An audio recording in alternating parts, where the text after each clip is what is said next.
Propulsé par mademoiselle.com. Ah ouais? Oh, ça swing. Coucou, c'est Queen Camille. Salut, c'est le docteur Berlinlot. Bienvenue dans Coucou le cul, le podcast sexo de Mademoiselle. Ici, on discute ensemble de toutes les questions qui vous turlupinent. C'est vous, auditrices et auditeurs, qui faites ce podcast. Alors envoyez-nous vos questions par mail avec pour objet Coucou le cul à queencamille@mademoiselle.com. On se retrouvera peut-être bientôt ici pour en parler avec notre super gynéco. Aujourd'hui, on va parler d'orgasme et plus précisément de la peur de jouir. Plusieurs filles m'ont écrit pour me raconter que lorsqu'elles allaient atteindre le climax, elles avaient peur et n'osaient pas aller plus loin et donc se stopper dans le rapport sexuel. Est-ce que c'est ton cas, Erika ? Oui. Tout à fait, sinon tu ne serais pas là. Oui, c'est ça, exactement, oui. Tu as 24 ans. Voilà. Alors tu m'as dit, je n'ai certes pas l'équivalent d'une équipe de foot à mon palmarès. Oui, j'ai pas eu, j'ai eu quelques expériences, quoi, disons, j'ai pas eu qu'une seule expérience ou quoi, donc voilà. J'ai eu quelques expériences au cours de ma vie, hétéro, donc avec des garçons. Et à chaque fois, tu retombes sur la même difficulté. Voilà, donc bon, quand ça arrive, c'est pas comme si ça arrivait souvent, mais les fois où je sens, enfin, il y a des fois où à un moment, je sais pas, il y a un moment où je sentais que ça pourrait aller plus loin, ça pourrait être plus intense, et je m'étais arrêtée en fait. Je faisais comprendre que ça allait pas continuer, quoi. Donc t'as pas eu d'orgasme dans ta vie ? Non. Et tu pratiques la masturbation ? Alors, c'est une question intéressante parce que dans ma tête, je disais non. Enfin, dans ma tête, ou quand j'en parlais, je disais que non et tout. Parce que j'avais un peu la représentation un peu cliché de la masturbation, la pénétration, quoi, avec les doigts. Et en fait, j'ai pratiqué la masturbation et finalement, je me suis rendu compte que je le faisais pas tout le temps. Et quand je me suis demandé pourquoi, parce que je me suis rendu compte que très vite, ça me lassait en fait, parce que c'était sympa, mais après, c'était pas non plus hyper bien, parce que moi, ce qui me plaît, ce qui me stimule sur la durée, c'est le contact avec l'autre, et les caresses, et les bisous finalement, et du coup, seule, je m'ennuie vite, quoi. Donc, t'as jamais atteint l'orgasme non plus par la masturbation ? Non. Mais, Voilà. Mais quand tu te masturbes, il n'y a pas ce truc de, justement, les sensations deviennent trop fortes, entre guillemets. Non, parce que finalement, même le plaisir que j'ai seule, il s'évapore très vite, en fait. Au bout d'un moment, au bout d'un moment, je m'ennuie, en fait. Donc, j'ai jamais été assez patiente avec moi-même pour, justement, essayer. C'est marrant ce que tu dis. Enfin, c'est marrant d'utiliser cette phrase. J'ai jamais été assez patiente avec moi-même.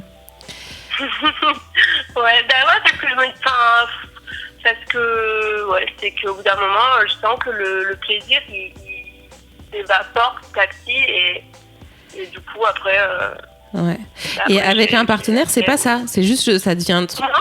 Avec un partenaire, c'est pas ça. C'est pas que t'en as assez. Enfin, en gros, que t'en as un peu marre, quoi. Non, avec un partenaire, pardon, c'est vraiment pas que j'en ai assez. C'est que, franchement, je m'ennuie pas et je pourrais continuer, mais c'est que c'est vraiment pas que j'ai mal ou quoi que ce soit, donc d'ailleurs je sais même pas quoi dire quand on me dit qu'est-ce qui se passe, ça va et tout, je dis oui c'est super, hein. Mais pourquoi alors tu veux t'arrêter? Je dis bon, on va s'arrêter là quand même. Je n'ai aucune explication à donner parce que c'est bien et parce que voilà, mais non, ça vient vraiment de moi. Et dans ton mail tu disais j'ai peur d'en mourir. En fait, c'est que je me suis interrogée sur pourquoi, parce que j'en ai parlé à des copines et tout, je me suis dit, mais je comprends pas pourquoi j'ai cette peur-là, et je crois, je me demande si inconsciemment, c'est pas que ça peut être tellement puissant que je me dis, ouais, il pourrait se passer un truc de grave, genre je pourrais, je sais pas, peut-être je pourrais mourir, mais en fait, j'ai dit ça pour rigoler à une copine, et je me suis dit, en vrai, c'est ça, je sais pas, mais... C'est comme si c'était vraiment trop intense d'un coup et que tout de suite j'allais arrêter de respirer, quoi. Je sais pas. C'est ça que tu grave flipper en fait. Ça te fait flipper. Peut-être c'est ça que tu peux dire à tes partenaires quand tu leur demandes une pause, c'est que les sensations sont trop intenses, parce que finalement, c'est ça qui se passe. Oui, finalement, je pourrais dire ça. C'est vrai que sur le coup, je pas grand-chose. Mais parce que du coup, ça stoppe. Je leur dis, mais... Comment ? Pardon, on a parlé en même temps. Vas-y, finis ta phrase. Non, bah c'est tout. Non, mais parce que du coup, tu stoppes complètement la relation ?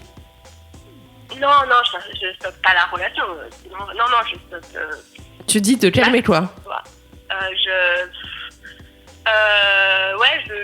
stoppe là, je demande de ralentir ou passer à autre chose, mais voilà. Quand tu passes à autre chose, c'est-à-dire tu passes à une autre pratique dans le rapport. Ouais.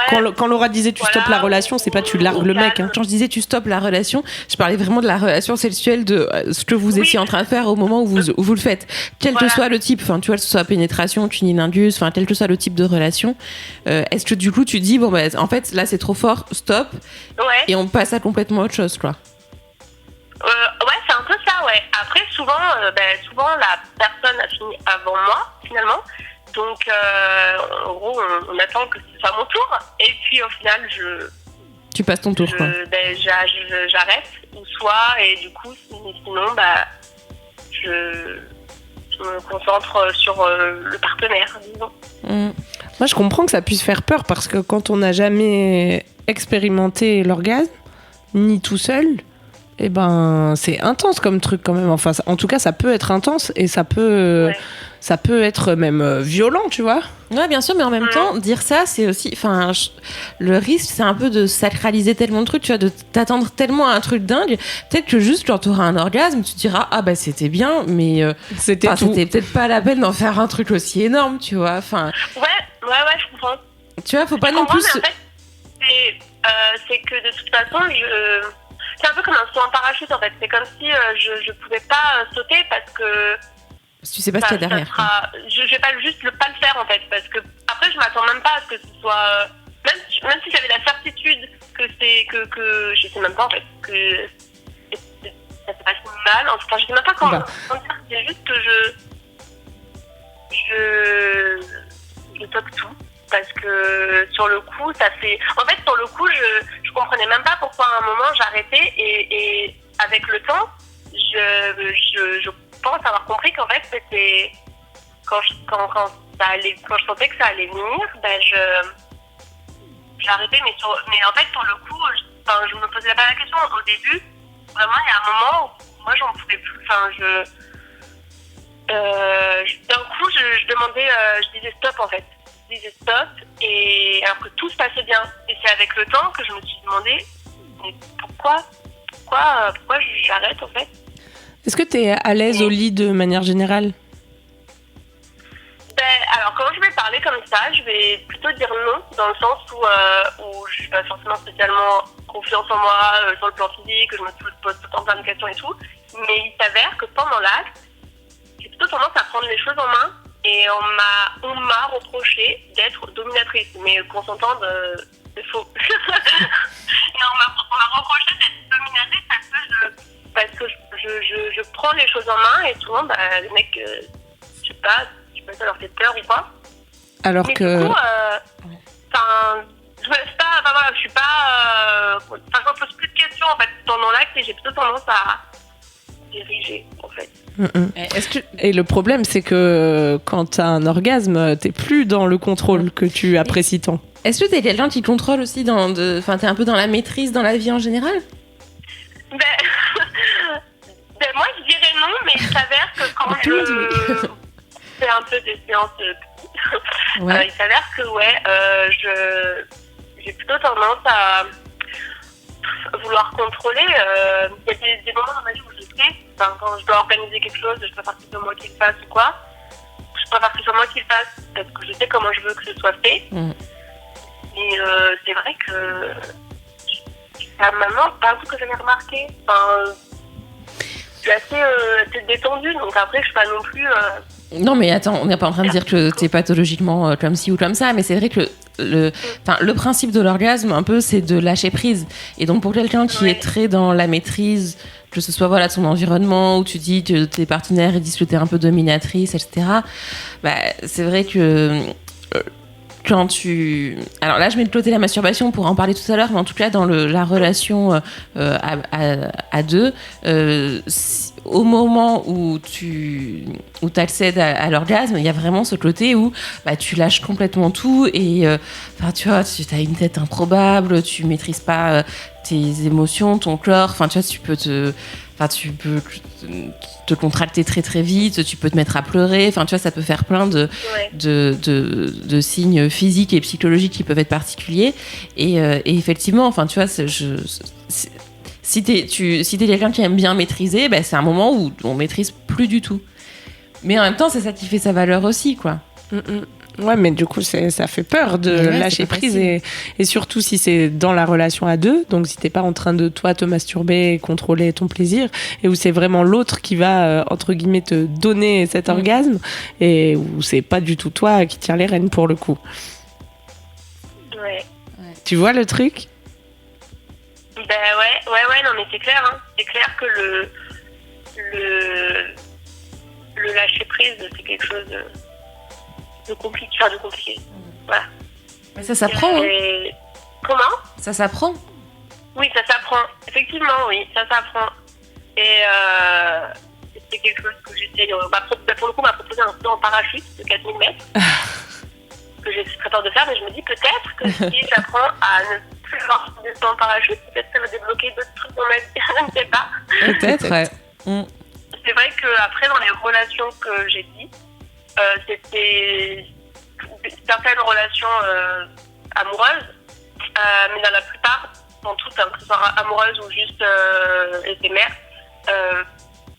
j'avais rarement une relation d'extrême confiance, ou de transparence en fait, parce que j'avais confiance avec les personnes avec qui j'étais, mais c'était il y avait plein de choses, c'est pas des relations très très fluides, il y avait beaucoup de parts de moi que je montrais pas aux gens, comme des passions ou quoi, et j'avais beau être avec mes copains, avec mon copain, on n'avait pas de relation hyper transparente, si je peux dire, quoi. Et du coup, donc, en fait, vu que j'étais pas avec quelqu'un avec qui je me laissais aller au quotidien, peut-être que ça joue aussi, je sais pas. Très probablement, peut-être, oui.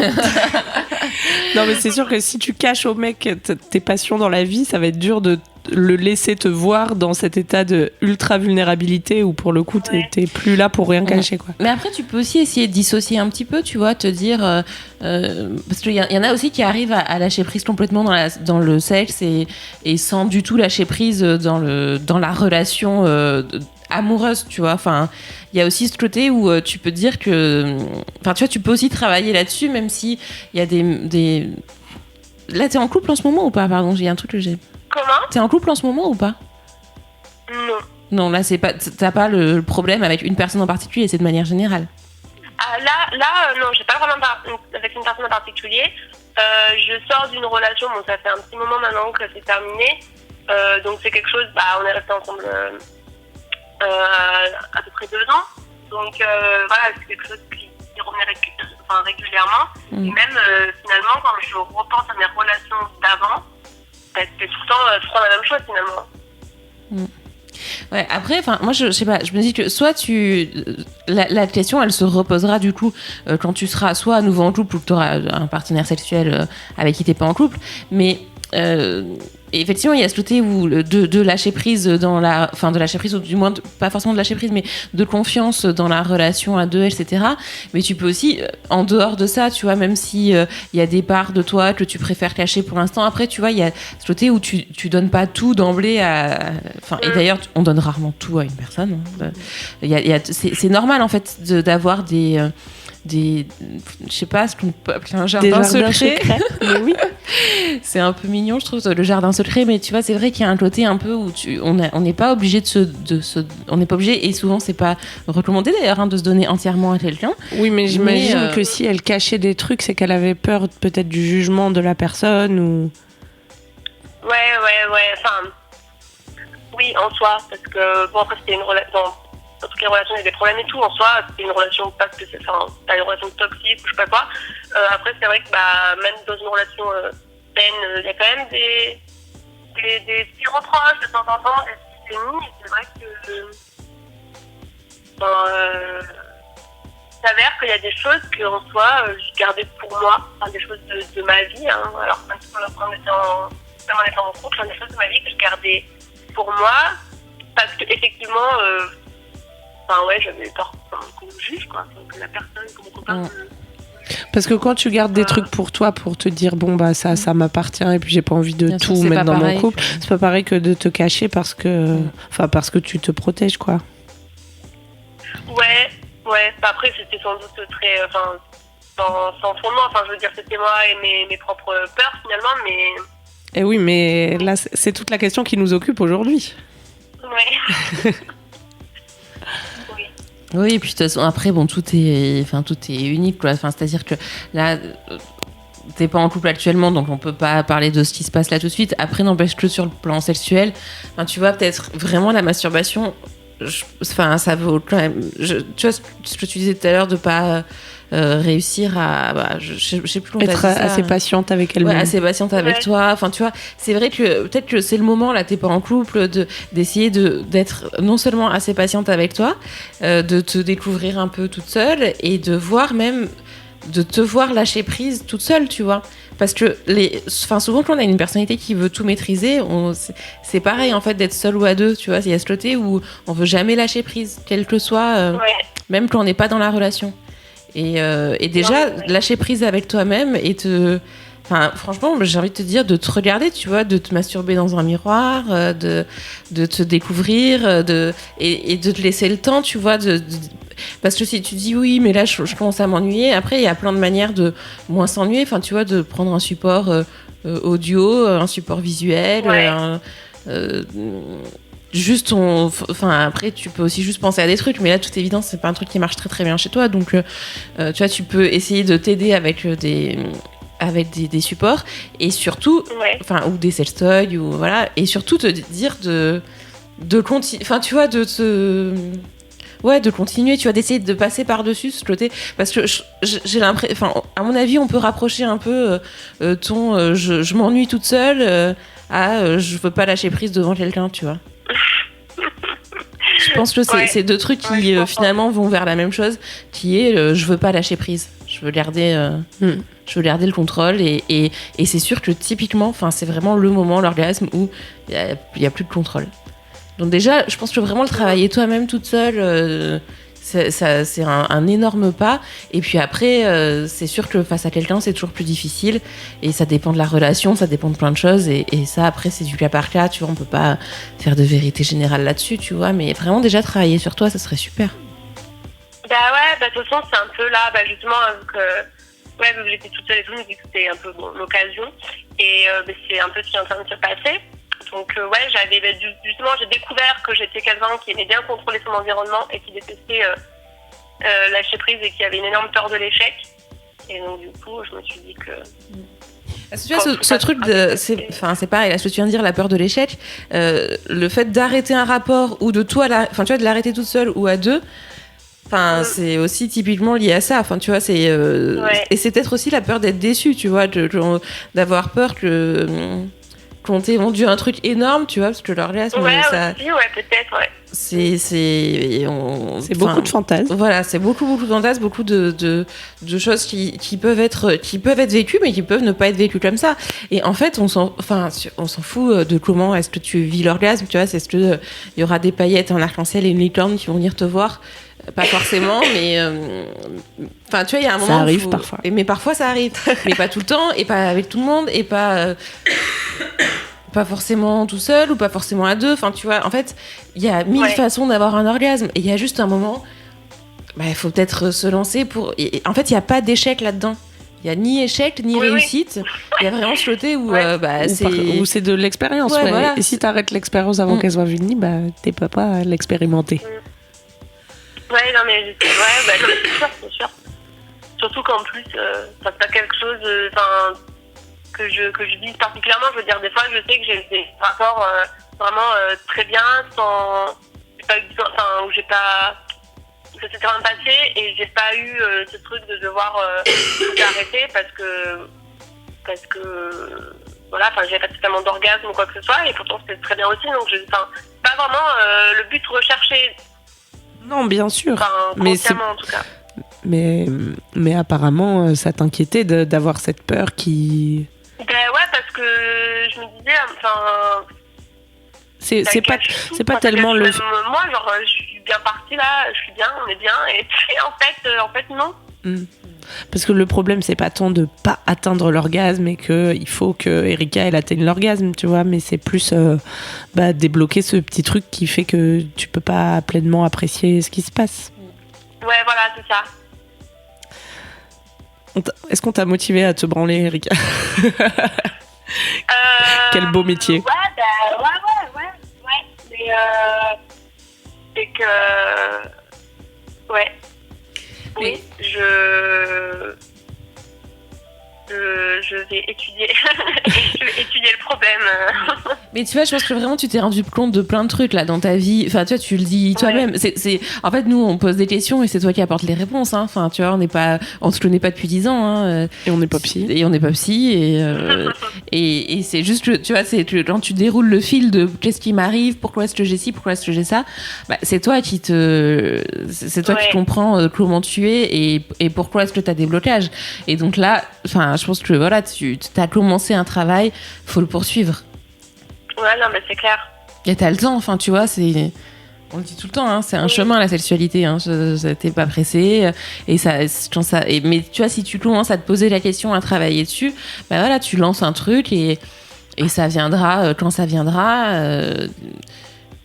et ça viendra comme ça viendra, tu vois, il n'y a pas du tout d'enjeu de performance derrière ça, quoi. Sûr. Mais c'est un peu même quand l'idée de la masturbation, là, quand on posait la question, quand j'en parlais, que c'était non, que je le pratiquais pas, il y avait comme une sorte de jugement. Enfin, en fait, tout ici, on m'a complètement jugé là-dessus. Pas méchamment, mais en disant, ouais, de toute façon, il y avait une sorte de jugement, comme s'il y avait un truc un peu puéril dans le fait de ne pas vouloir se toucher. Et en fait, j'avais vraiment l'impression de me dire, ouais, donc du coup, en fait, tu passes une étape quand tu arrives à te masturber, comme si... mais pourtant, tu le faisais déjà. Un cap important. Mais c'est un peu triste, tu vois, Enfin, franchement, je trouve ça dommage. En fait, ouais. Excuse-moi, je trouve ça vraiment un peu triste ce que tu dis. Effectivement, enfin, il n'y a pas de la masturbation comme tout le reste de la découverte de la sexualité. C'est un truc qui doit te motiver par toi-même, tu vois. Enfin, c'est pas, il doit pas y avoir d'injonction à la masturbation. Enfin, franchement, c'est pas du tout ce qu'on dit. Hein. Enfin, tu vois. Oui, non, mais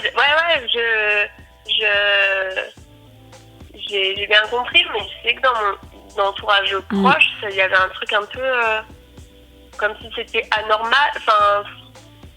Un peu, bon, là c'est un peu con, mais comme si c'était anormal de pas le faire, si je peux dire. Et ouais, je me sentais jugée là-dessus et tout. Et en fait, bon, au final, quand j'ai compris que si je l'ai fait plus jeune, et en fait si, mais c'est juste que comme je m'ennuie vite, après c'est comme si je le faisais pas finalement, et donc du coup voilà. Mais quand j'ai compris ça m'a soulagée d'un côté en me disant ouais, si en fait ça touche, ça t'arrive. Mais comme si ça m'avait validé quelque chose en fait. Et je pense qu'avec l'orgasme, on ne fait pas comprendre pourquoi je fais ça. Pas comme si juste ça me faisait plaisir de casser l'ambiance. Si c'était que ça, je m'en contenterais, mais non, c'est que vraiment je comprends pas et ça me saoule. Après, moi, je trouve pas que tu casses l'ambiance. Hein. Je trouve que c'est bien si tu ressens que tu as envie de t'arrêter, de dire que tu as envie de t'arrêter, parce que c'est pas tout le monde qu'on a le courage non plus, tu vois, de s'écouter et de dire à son partenaire, bah là, c'est trop pour moi, tu vois. Puis c'est normal d'avoir peur de ce qu'on connaît pas, donc c'est vrai que la masturbation là-dessus, ça peut t'aider à te familiariser avec le fonctionnement de ton corps. Ouais, bah oui. Hein. Voilà, Erika, tu nous tiens au courant ? Oui. Ouais, je vous enverrai un mail quand ce sera bon. Avec plaisir. Au revoir. On te souhaite une bonne continuation. On t'embrasse. Salut. Ah oui, bonne soirée, merci. Salut. C'est la fin de Coucou le cul, merci de nous avoir écoutés. Si vous avez aimé, parlez-en autour de vous, partagez avec vos amis, ça lancera peut-être des discussions intéressantes. Pour participer, envoyez votre question à queencamille@mademoiselle.com. Suivez-moi sur ma chaîne YouTube Queen Camille ou sur mon Instagram Queen Camille avec un K. Vous pouvez suivre le Dr Berlingot sur Twitter @LauraBerlingot. Si vous avez aimé ce podcast, mettez 5 étoiles sur iTunes et suivez-nous sur votre appli de podcast préféré. On se retrouve vendredi prochain. D'ici là, aimez-vous les uns les autres. Et surtout, aimez-vous vous.